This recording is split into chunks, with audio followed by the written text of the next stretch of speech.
Know that PFC and REC are the nodal agencies, and we are looking at the specific states individually. And the counterpart funding definitely is the one of the source of business for us. So till now we have sanctioned around 25,000 crore under RDSS scheme. And going forward, as and when the states will approach us, then we are going to sanction those loans, and based on the requirement, only the draw will happen. I'll let others ask a few. Yeah. Hi, this is Krishna from IFR Asia, part of London Stock Exchange Group. You mentioned about the GIFT City subsidiary, and you all have given a seed capital of 100 crore. Can you elaborate if there is a pipeline of projects which you are going to fund from there, and any estimate for that?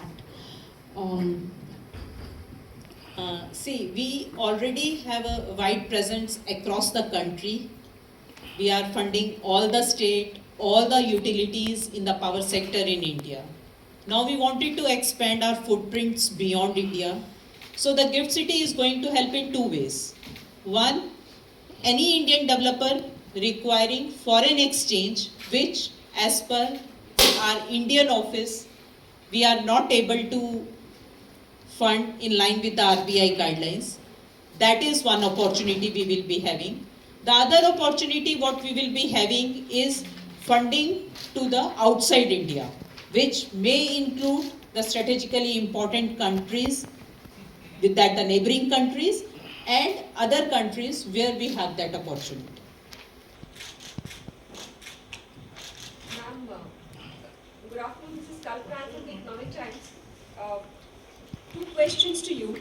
One, any update that you can give us on the thermal power projects? Because for the base load, there are companies which are considering expanding their thermal capacity. This, as we are talking about renewable as well in the same breath.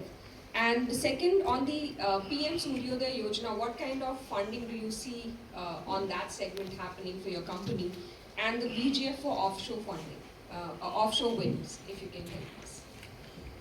See, on the thermal, as we said, that right now there are certain challenges with the renewable, the way we are expanding our renewable capacity. So the storage is one of the concern, and till the time there is a stable solution we find, thermal is going to act as a, and going forward also thermal is going to act as a base load factor. That is also required for having the energy security for the country, because we have lot of thermal sources available with us. If we talk of the additional capacity which we are envisaging for the thermal project, India is expected to double its total installed capacity maybe in the next 5 to 6 years, of which approximately 20% is going to be the thermal capacity additional, which is going to be there. So that is on the thermal. And the other question what you asked? PM Suryodaya Yojana, what kind of funding do you see going? One question, ma'am, on the VGF for offshore wind. So offshore wind, the government is taking up the offshore, and they have announced for the VGF. So I think it's going to take some time for the actual projects to come. Thank you. Hi, ma'am. This is Subhana Sheikh from Informist Media. Okay. Yes.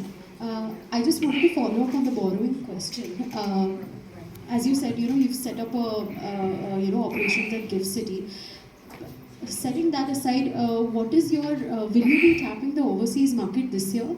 And on the domestic side, last year you had come with a public issue. So would we see another public issue happening this year? Could you just throw some light on your, borrowing plans and the timeline and the amount for it? See, as a strategy, we wanted to have a borrowing mix of the domestic as well as for the international. So, from 15 to 20% we are targeting to tap funds from the international market. Instrument, timing will all depend on the market conditions. So, I think as we have the fund requirement going forward, we will decide that which market to tap at what period, what time.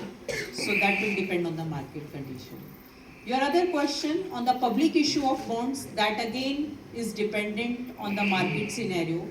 What sort of rate of interest are there and how deep is the requirement of public issue of bonds.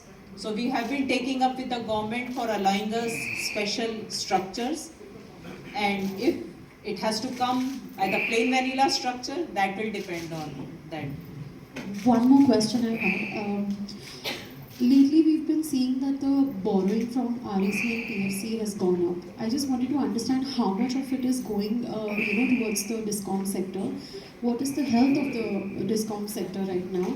I believe you mentioned late payment surcharge scheme that has helped, the discom sector to some extent. So you think your borrowing, has increased towards the discom sector because of this?